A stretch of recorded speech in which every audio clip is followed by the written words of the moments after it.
Assalamualaikum warahmatullahi wabarakatuh. Innal hamdalillah nahmaduhu wa nasta'inuhu wa nastaghfiruh wa na'udzu billahi min shururi anfusina wa sayyiati a'malina. Man yahdihillahu fala mudilla lahu wa man yudlil fala hadiya lahu.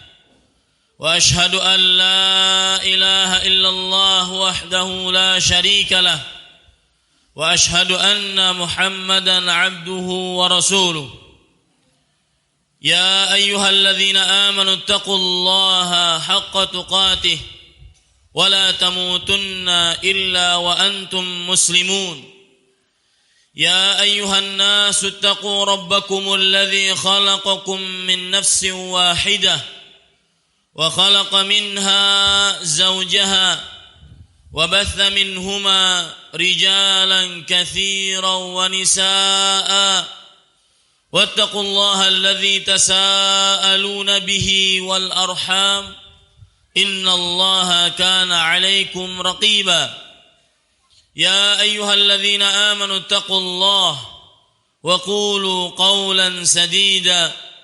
Wahai orang-orang yang beriman, bertakwalah kepada Allah dan berkatalah dengan perkataan yang benar. Yuslih lakum a'malakum wa yaghfir lakum dzunubakum. Niscaya Allah Subhanahu wa taala akan membenarkan perbuatan-perbuatan kalian dan mengampuni dosa-dosa kalian. Wa man yuti'illaha wa rasulahu faqad faza fawzan 'azima. Barang siapa yang taat kepada Allah dan Rasulnya, maka sungguh dia telah mendapatkan kemenangan yang besar. Amma ba'du, fa inna asdaqal hadithi kitabullah wa khairal hadi hadi Muhammadin sallallahu alaihi wa ala alihi wasallam. Ketahuilah, sesungguhnya sebaik-baik perkataan adalah firman Allah Al-Quranul Karim, dan sebaik-baik petunjuk adalah petunjuk Nabi Muhammad sallallahu alaihi wa ala alihi wasallam. Wa syarrul umuri muhdatsatuha wa kullu muhdatsatin bid'ah wa kullu bid'atin dhalalah wa kullu dhalalatin finnar.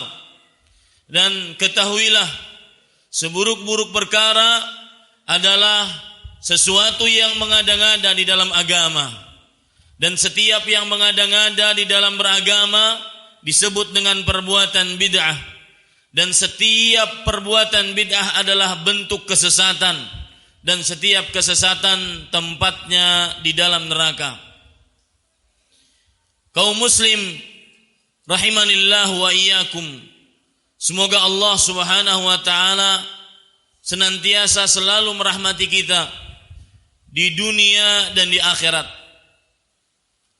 Khutbah Jumat pada kali ini, khatib akan membicarakan tentang sebuah dosa terbesar sepanjang sejarah manusia sampai akhir dunia.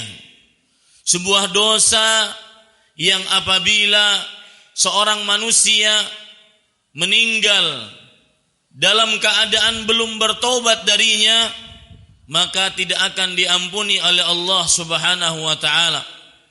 Dalam surat An-Nisa, Allah Subhanahu wa taala berfirman, "Innallaha la yaghfiru an yushraka bih wa yaghfiru ma duna dzalika liman yasha."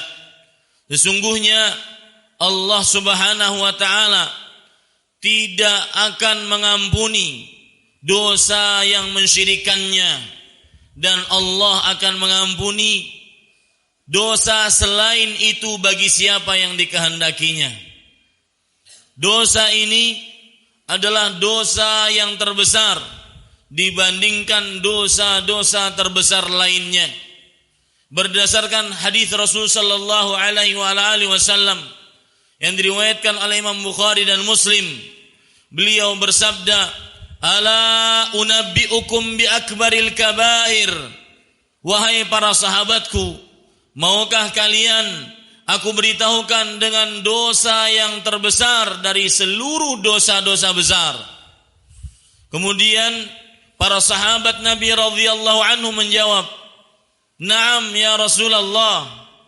Tentu wahai Rasulullah sallallahu alaihi wasallam. Apakah dosa tersebut? Nabi Muhammad sallallahu alaihi wasallam bersabda, "Asyirku billah wa 'uququl walidain wa qauluz zur." Mensyirikkan Allah Subhanahu wa taala dan durhaka kepada kedua orang tua dan bersaksi atau bersumpah palsu. Khutbah Jumat kali ini membicarakan dosa syirik kepada Allah Subhanahu wa taala. Dosa yang mana Allah Subhanahu wa taala sangat murka dengannya. Tetapi yang kita bicarakan pada khutbah kali ini bukan membicarakan tentang keburukan-keburukan dosa syirik. Akan tetapi yang akan dibicarakan adalah apa dan kenapa perbuatan tersebut dinamakan perbuatan syirik.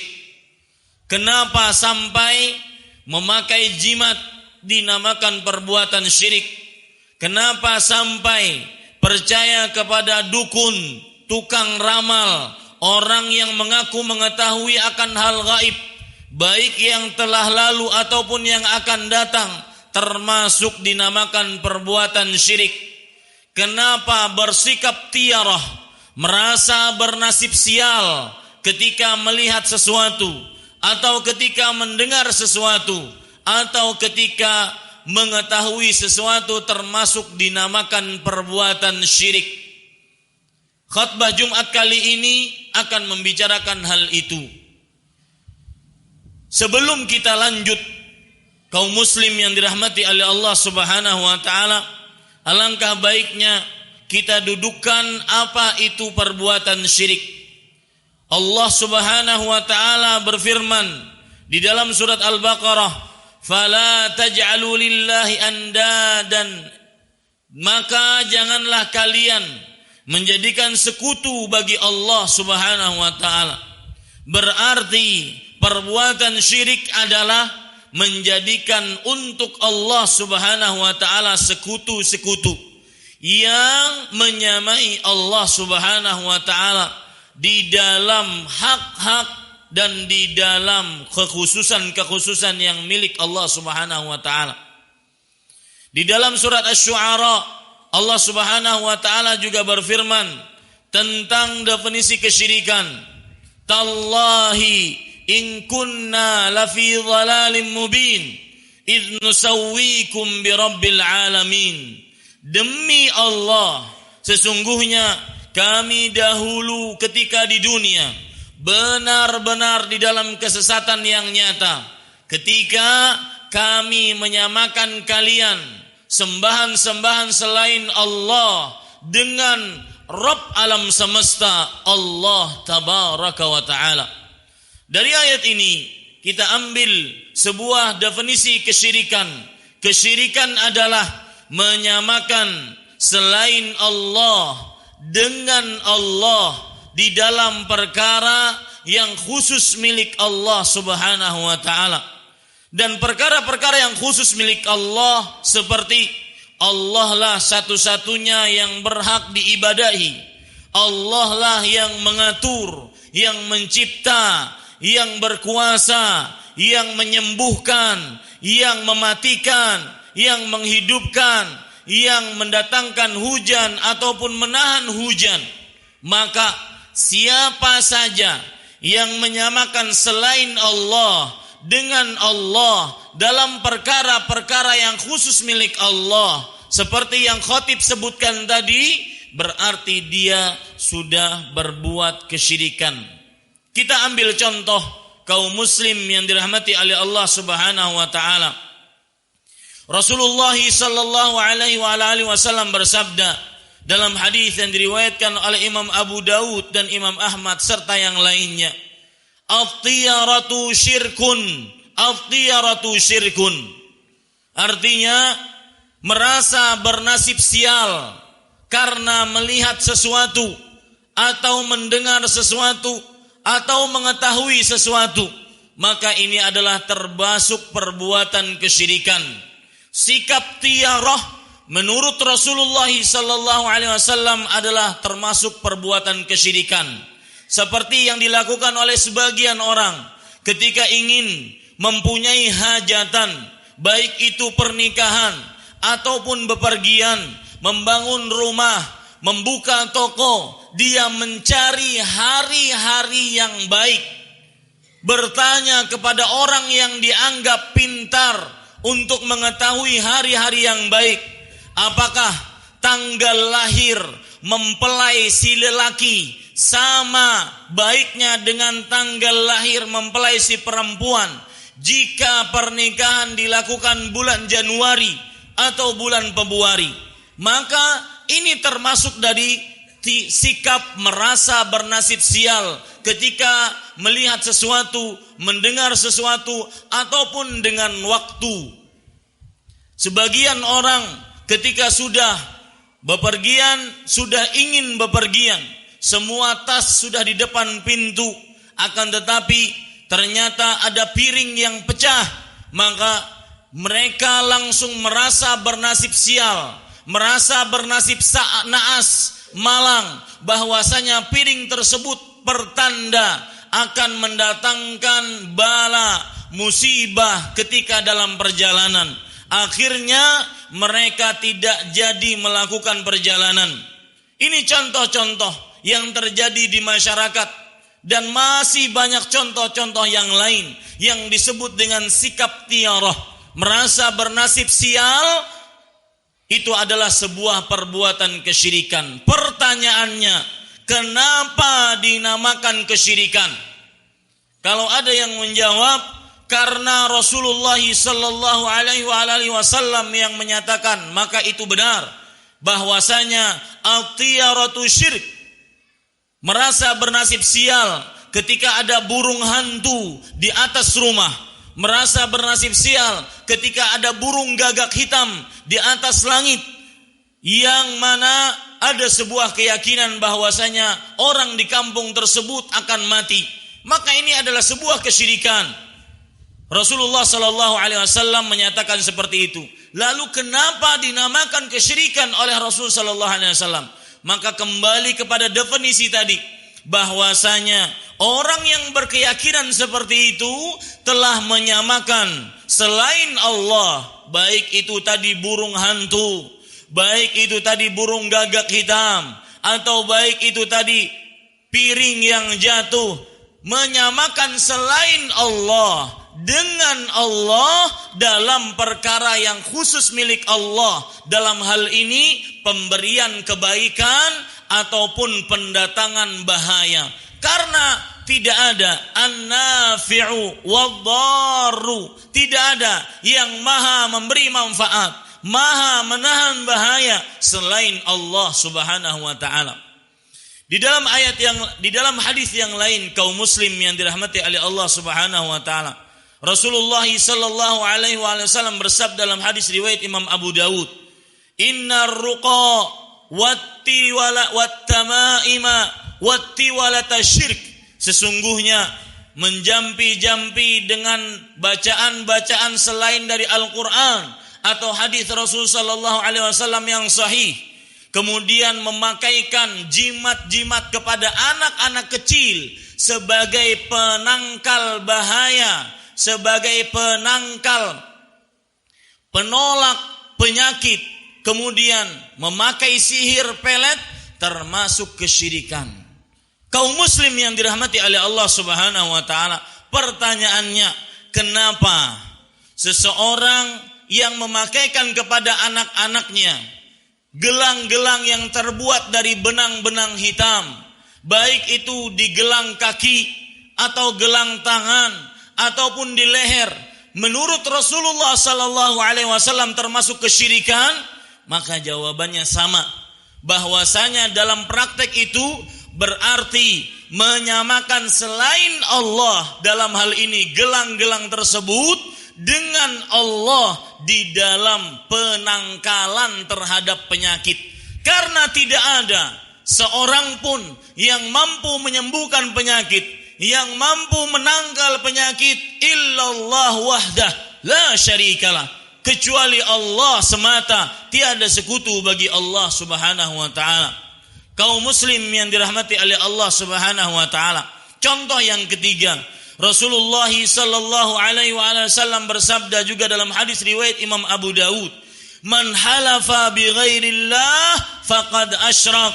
Barang siapa yang bersumpah dengan nama selain Allah, misalkan bersumpah dengan nama ibunya, dengan nama Rasulullah, dengan nama keturunannya, maka sungguh dia telah berbuat kesyirikan. Kenapa dinamakan kesyirikan? Karena kembali kepada definisi yang sudah kita sebutkan tadi, bahwasanya dia sudah menyamakan selain Allah, dalam hal ini ibunya, dalam hal ini Rasulullah salawatullah wasalamuhu wa barakatuh alaih, dalam hal ini keturunannya, dia samakan itu dengan Allah dalam perihal sumpah. Karena ketika orang bersumpah, tidaklah dia bersumpah kecuali ingin mengagungkan sesuatu yang dia sebutkan sebagai sumpahnya. Ketika saya mengucapkan demi Allah, maka berarti saya mengagungkan Allah. Berarti kalau ada orang mengatakan demi ibuku yang mengandungku, demi keturunanku 7 turunan, ini berarti dia sudah mengagungkan selain Allah. Dia samakan selain Allah dengan Allah di dalam perkara pengagungan. Inilah yang dinamakan akhirnya kenapa perbuatan tersebut adalah termasuk perbuatan kesyirikan. Barakallahu li wa lakum fil Qur'anil azim wa nafa'ani wa iyyakum bima fihi minal ayati wadh-dhikril hakim. Aqulu ma tasma'un wa astaghfirullah li wa lakum min kulli dhanbin fastaghfiruh innahu huwal ghafurur rahim. Alhamdulillahi rabbil alamin wa bihi nasta'in ala umurid dunya waddin. Wassalatu wassalamu ala ashrafil anbiya'i wal mursalin nabiyyina Muhammadin wa ala alihi wa sahbihi ajma'in. Amma ba'du, ayyuhal muslimun, bertakwalah kepada Allah dimanapun kita berada. Fa inna khairaz zadit taqwa, sesungguhnya sebaik-baik bekal untuk menghadap kepada Allah di akhirat kelak adalah ketakwaan kepada Allah Subhanahu wa taala fi sirri wal alan, baik di dalam keramaian ataupun kesunyian. Kaum muslim yang dirahmati oleh Allah Subhanahu wa taala, sebagai bentuk kesyirikan yang ketiga adalah seseorang pergi ke dukun, penyihir, tukang ramal, maka ini termasuk daripada kesyirikan. Rasulullah sallallahu alaihi wasallam bersabda, "Man ata kahinan aw 'arrafan fasaddaqahu bima yaqul faqad kafara bima unzila ala Muhammad." Barang siapa yang mendatangi orang yang mengaku mengetahui akan hal gaib, baik yang telah lalu ataupun yang akan datang, maka sungguh dia telah kafir terhadap apa yang diturunkan kepada Nabi Muhammad sallallahu alaihi wasallam. Kaum muslim yang dirahmati oleh Allah, apa yang diturunkan oleh Nabi Muhammad kepada Nabi Muhammad sallallahu alaihi wasallam oleh Allah, yang dikafiri oleh orang-orang yang pergi ke dukun, tukang ramal, orang yang dianggap pintar mengetahui akan hal gaib, yaitu firman Allah dalam surat An-Naml ayat 66. Allah Subhanahu wa taala berfirman, "Qul la ya'lamu man fis samawati wal ardhil ghaiba illallah." Katakanlah wahai Muhammad, tidak ada yang mengetahui akan hal gaib di langit dan di bumi melainkan Allah. Berarti kenapa pergi ke dukun, tukang ramal ataupun orang yang dianggap pintar? Dan ingat, apapun statusnya, baik dia habib, baik dia ustadz, baik dia kiai, baik dia tuan guru, kalau seandainya sudah meramal, maka masuk ke dalam hadis ini. Karena tidak ada yang mengetahui akan hal gaib. Tidak ada seorang pun yang mengetahui apa yang dia perbuat besok hari kecuali Allah Subhanahu wa taala. Allah berfirman dalam surat Luqman, "Wa ma tadri nafsun madza taksibu ghadan, wa ma tadri nafsun bi ayyi ardhin tamut." Tidak ada seorang pun yang mengetahui apa yang dia akan perbuat besok hari.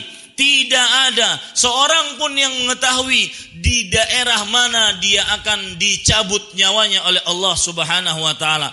Jadi jangan tertipu. Kalau seandainya pergi ke orang pintar, titelnya ustadz, kiai atau yang semisalnya boleh, maka tetap tidak boleh kalau itu termasuk bertanya tentang hal gaib. Kenapa? Karena berarti menyamakan selain Allah dalam hal ini, entah itu tukang sihir, dukun, tukang ramal, ataupun titelnya di masyarakat yang seperti yang saya sebutkan tadi. Dengan siapa disamakan? Dengan Allah. Dalam perkara apa? Dalam perkara mengetahui akan hal gaib.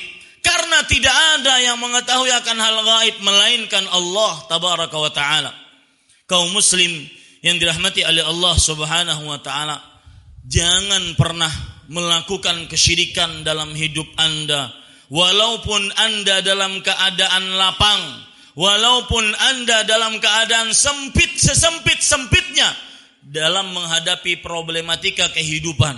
Karena Allah telah mengancam orang yang melakukan kesyirikan dengan segala macam bentuknya. Dalam surat Al-Maidah Allah Subhanahu wa ta'ala berfirman, "Innahu man yusyrik billah faqad harramallahu alaihi al-jannah wa ma'wahu an-nar wa ma lidh-dhalimina min ansar." Sesungguhnya barang siapa yang mensyirikkan Allah, maka sungguh Allah telah benar-benar mengharamkan atasnya surga, dan tempatnya yang paling pantas adalah neraka. Dan orang-orang yang zalim, yaitu orang-orang yang berbuat syirik, tidak akan pernah mendapatkan penolong apapun di akhirat. Kaum muslim yang dirahmati oleh Allah Subhanahu wa ta'ala, sesungguhnya Allah Subhanahu wa ta'ala dan para malaikatnya telah bersalawat atas Rasulullah sallallahu alaihi wasallam. Allah berfirman, "Innallaha wa malaikatahu yusalluna 'alan nabi, ya ayyuhalladzina amanu sallu 'alaihi wa sallimu taslima." Sesungguhnya Allah dan para malaikatnya telah bersalawat atas Nabi. Wahai orang-orang yang beriman, bersalawatlah atasnya dan ucapkanlah salam atasnya dengan salawat dan salam yang banyak. Allahumma salli ala Muhammad wa ala ali Muhammad kama sallaita ala Ibrahim wa ala ali Ibrahim innaka Hamidum Majid, wa barik ala Muhammad wa ala ali Muhammad kama barakta ala Ibrahim wa ala ali Ibrahim innaka Hamidum Majid. Wardallahumma 'anil khulafa'ir rasyidin Abi Bakrin wa Umar wa Uthman wa Ali wa 'anis sahabati ajma'in wa man tabi'ahum bi ihsan ila yaumiddin. Allahumma ighfir lil muslimin wal muslimat wal mu'minin wal mu'minat al ahya'i minhum wal amwat. Rabbana atina fid dunya hasanah wa fil akhirati hasanah wa qina adzaban nar. Allahumma aslih lana dinana alladhi huwa ismatu amrina wa aslih lana dunyana allati fiha ma'ashuna wa aslih lana akhiratana allati fiha ma'aduna waj'alil hayata ziyadatan lana fi kulli khair waj'alil mauta rahatan lana min kulli syarr. Rabbana taqabbal minna innaka antas samiul alim wa tub alaina innaka antat tawwabur rahim. Wa sallallahu ala nabiyyina Muhammad walhamdulillahi rabbil alamin. Aqimussalah.